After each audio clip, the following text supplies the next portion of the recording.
എല്ലാവർക്കും നമസ്കാരം. പുതിയൊരു വീഡിയോയിലേക്ക് സ്വാഗതം. ഞാൻ അംബികാനന്ദൻ, തൃശ്ശൂർ. ഇന്നത്തെ വീഡിയോയിൽ പറയുന്നത് അവിട്ടം നക്ഷത്രത്തിൽ ജനിച്ചവർ അറിഞ്ഞിരിക്കേണ്ട ചില കാര്യങ്ങളെക്കുറിച്ചാണ്. അപ്പോൾ എൻ്റെ വീഡിയോ ഇഷ്ടമായ ലൈക്ക് ചെയ്യണം, ഷെയർ ചെയ്യണം.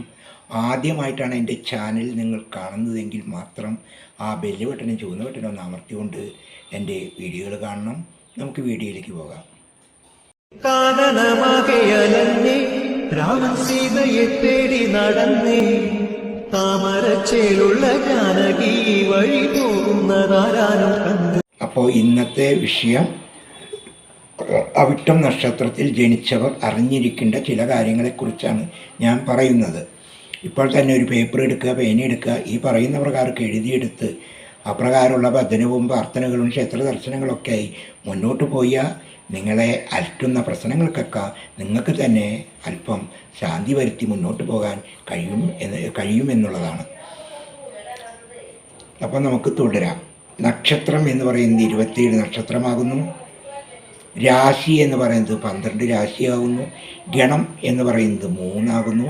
ഗണത്തെ 3ആയി തിരിച്ചിരിക്കുന്നു.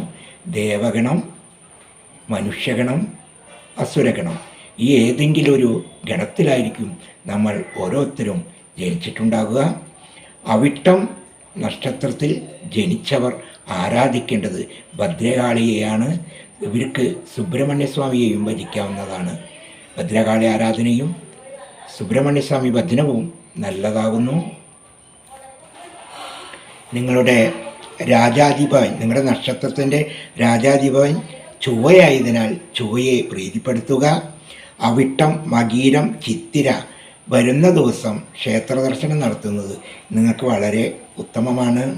അവിട്ടം ചൊവ്വാഴ്ച വരുന്ന ദിവസം നിങ്ങൾ ഭദ്രകാളിയെയോ സുബ്രഹ്മണ്യനെയോ പ്രീതിപ്പെടുത്തുക. അതും നിങ്ങൾക്ക് നല്ല ഗുണങ്ങൾ വന്നു ചേരും. നിങ്ങളുടെ ഗണം, നിങ്ങൾ അസുരഗണത്തിലാണ് പിറന്നിട്ടുള്ളത്. നിങ്ങളുടെ നക്ഷത്രദേവൻ വാസുകളാണ്. നിങ്ങളുടെ വൃക്ഷം വാഗ്നി, നിങ്ങളുടെ മൃഗം സിംഹം, നിങ്ങളുടെ പക്ഷി മയിലാണ്. നിങ്ങളുടെ ഭാഗ്യനിറം ചുവപ്പ്, കറുപ്പ്, നീലയാകുന്നു. ഈ വസ്ത്രങ്ങൾ ധരിക്കുന്നത് കൊണ്ട് നിങ്ങൾക്ക് പ്രത്യേക ഗുണങ്ങളുണ്ട്. നിങ്ങളുടെ ഭാഗ്യ നമ്പർ 9 ആകുന്നു. ഈ 9-ാം നമ്പർ ഒരു തുണ്ട് കടലാസിൽ എഴുതി അല്പം മഞ്ഞൾ തൊടിയിച്ച് വിളക്ക് വയ്ക്കുന്ന ഫോട്ടോത്തിന് മുന്നിൽ വെച്ച് പ്രാർത്ഥിച്ച് ഇത് മടക്കി നിങ്ങളുടെ പേഴ്സിലോ ബാഗിലോ വെച്ച് നടക്കുന്നത് നിങ്ങൾക്ക് നല്ല ഗുണങ്ങൾ വന്നു ചേരും. നിങ്ങളുടെ ഭാഗ്യ ദിവസം ചൊവ്വാഴ്ചയാണ്. ചൊവ്വാഴ്ച ദിവസങ്ങളിൽ നല്ല കാര്യങ്ങൾക്ക് ഇറങ്ങുന്നത് നിങ്ങൾക്ക് ഗുണങ്ങളുണ്ടാവും, വിജയമുണ്ടാകും. നിങ്ങൾ ധരിക്കേണ്ട രത്നം ചെമ്പഴാണ്. ഇതൊക്കെയാണ് അവിട്ടം നക്ഷത്രത്തിൽ ജനിച്ചവർ അറിഞ്ഞിരിക്കേണ്ട ചില കാര്യങ്ങൾ. ഇനി അടുത്തൊരു നക്ഷത്രമായി നമുക്ക് കാണാം. അതുവരെ എല്ലാവരും സന്തോഷമായിരിക്കും.